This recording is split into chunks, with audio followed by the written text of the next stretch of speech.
Hello friends, जय श्री काट में आपका स्वागत है। आज हम इतिहास में भारतीय इतिहास के कुछ विषय भाग 1 का चैप्टर नंबर 1 ईंटें, मनके और अस्थियां, इसका पार्ट 4 पढ़ेंगे। आज के भाग में हम मोहनजोदड़ो के बारे में जानेंगे। हड़प्पा सभ्यता का एक केंद्र था मोहनजोदड़ो, वो एक नगर था। हम उसके बारे में जानेंगे और उसमें क्या क्या था, वह कैसा नगर था, आज हम उसके बारे में जानेंगे। हड़प्पा सभ्यता में तरह तरह के नगर थे, लेकिन जो मोहनजोदड़ो था वो बहुत ही विशिष्ट नगर था और आज हम इस विशिष्ट नगर के बारे में जानेंगे। तो मोहनजोदड़ो, अब प्रश्न ये है कि हड़प्पा सभ्यता में अलग अलग स्थान पर इतने सारे अलग अलग केंद्र थे, पर इस मोहनजोदड़ो की ही चर्चा क्यों की जा रही है? तो जो मोहनजोदड़ो था वो एक बहुत ही नियोजित शहर था। नियोजित का मतलब है बहुत ही पहले से योजना बनाकर निर्माण किया उसका, और बहुत ही योजना अनुसार उसका निर्माण किया गया, इसलिए उसे एक नियोजित शहर कहा गया। तो जो मोहनजोदड़ो है वो एक नियोजित शहर था, इसीलिए आज हम इसकी चर्चा करेंगे, क्योंकि एक ये भव्य शहर था और इसमें क्या क्या था इसके बारे में आज हम जानेंगे। तो जो मोहनजोदड़ो था ये हम जान चुके हैं कि वो एक नियोजित शहर था, पर हम हड़प्पा की बात क्यों नहीं करते? हड़प्पा भी तो शहर था। तो इसमें एक पॉइंट है कि जो मोहनजोदड़ो था वो सबसे प्रसिद्ध पुरा स्थल था और हड़प्पा सबसे पहले खोजा गया स्थल था। मतलब हम पहले ही जान चुके हैं कि हड़प्पा सभ्यता का नाम हड़प्पा इसलिए पड़ा क्योंकि सबसे पहले जो खुदाई हुई उसमें हड़प्पा नामक स्थान पर इस सभ्यता के अवशेष मिले, इसलिए वहीं पर इसका नाम हड़प्पा सभ्यता रख दिया गया। लेकिन मोहनजोदड़ो बाद में खोजा गया, लेकिन सबसे प्रसिद्ध और सबसे भव्य और सबसे सुव्यवस्थित रूप से जिसका निर्माण किया गया वो था मोहनजोदड़ो। हड़प्पा से यह बड़ा था और इसका आकार और ये हर चीज़ में, योजनाओं में हड़प्पा से अच्छा था, इसलिए कहते हैं कि मोहनजोदड़ो सबसे प्रसिद्ध है, लेकिन हड़प्पा को सबसे पहले खोजा गया था। यही इन दोनों में अंतर है। अब जो मोहनजोदड़ो हमारा केंद्र है हड़प्पा सभ्यता का, वो उसमें 2 बस्तियां थी। मोहनजोदड़ो जो हड़प्पा सभ्यता का केंद्र था वो 2 बस्तियों में विभाजित था। पहली जो बस्ती थी उसे दुर्ग कहते थे और दूसरी जो बस्ती थी उसे निचला शहर कहते थे, क्रमशः दुर्ग और निचला शहर। अब ऐसा इन्हें क्यों कहते थे? जो दुर्ग था उस पर शासक लोग रहा करते थे और वो छोटा सा था।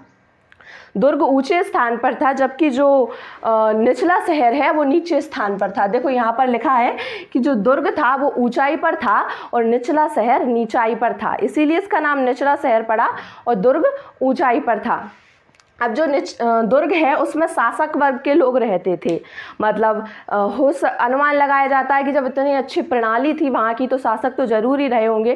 शासक कह लो या धनवान कह लो, उस समय के जो धनवान लोग थे, शासक लोग थे, वो इसी दुर्ग में रहते थे और ये ऊंचाई पर था, जबकि जो निचला शहर था वो नीचाई पर था और उस पर जनसाधारण रहते थे। मतलब साधारण जो जनता थी वहाँ की वो निचले शहर में रहती थी। अब क्या है, जो दुर्ग था उसकी बस्तियां छोटी थी।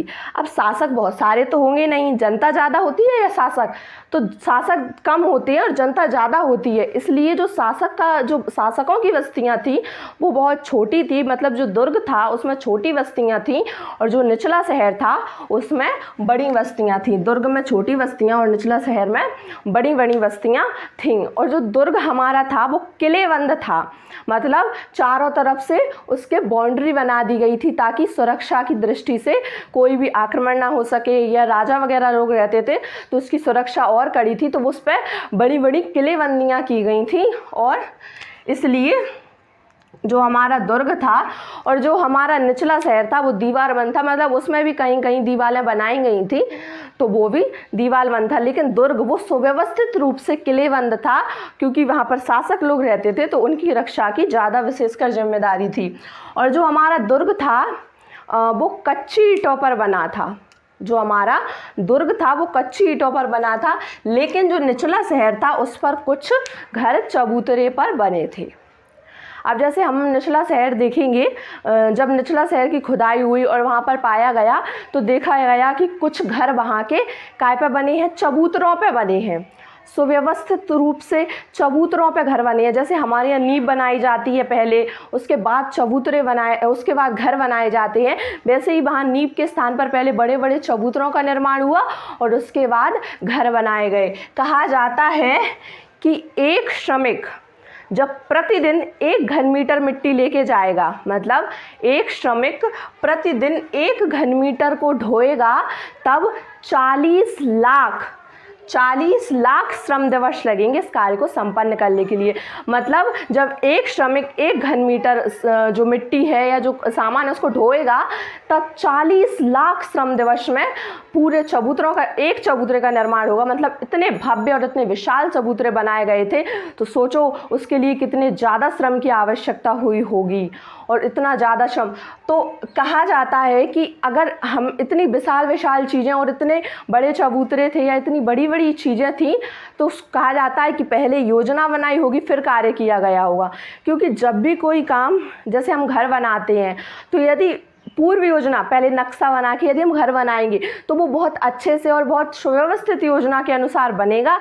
लेकिन यदि हम बिना ऐसे ही नक्शा के बना लेंगे तो वो उतना अच्छे से नहीं बनेगा। तो जो मोहनजोदड़ो की बस्तियाँ पाई गई हैं, वहाँ की जो चीज़ें पाई गई, वहाँ से ये लगता है कि पहले योजना बनाई गई और फिर उसका कार्यान्वयन किया गया। मतलब पहले योजना बनाई और फिर उस पर कार्य किया उन्होंने। अब इसी का एक और उदाहरण है कि पहले योजना बनाई फिर कार्य किया।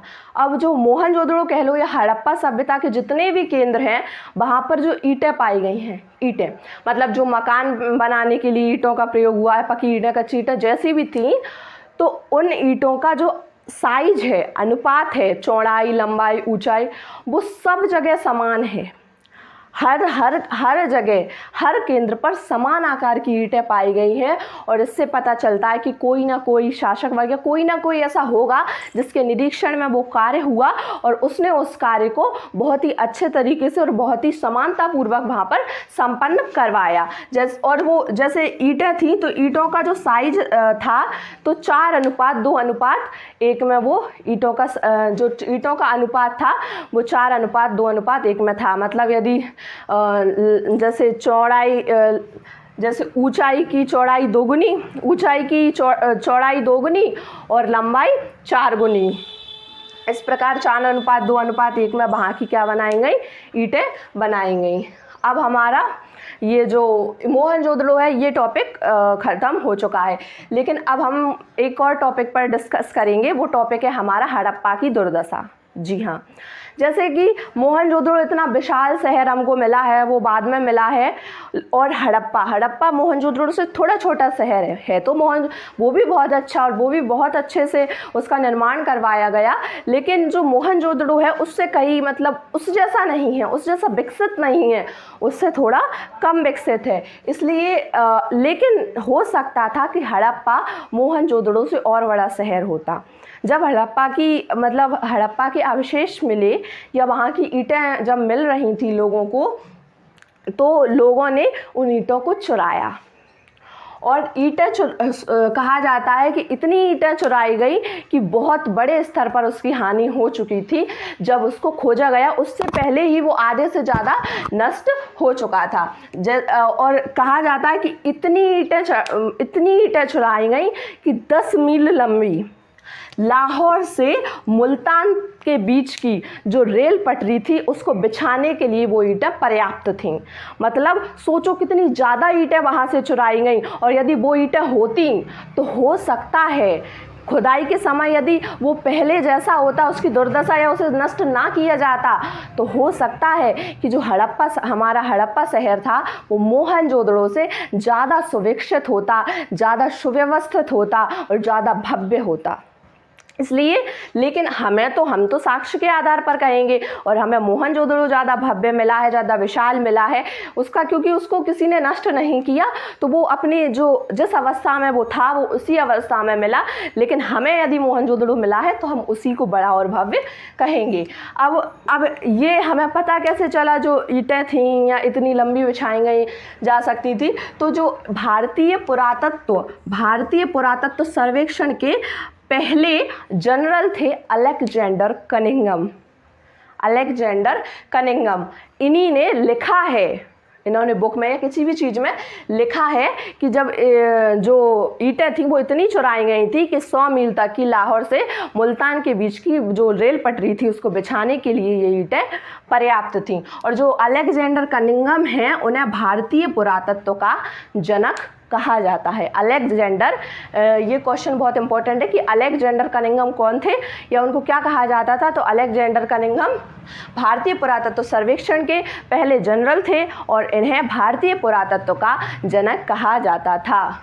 आज के इस वीडियो में इतना ही, हमारा टॉपिक ये कंप्लीट हो चुका है। मिलते हैं इसके पार्ट 5 में। आज के इस वीडियो में इतना ही। Thank you so much.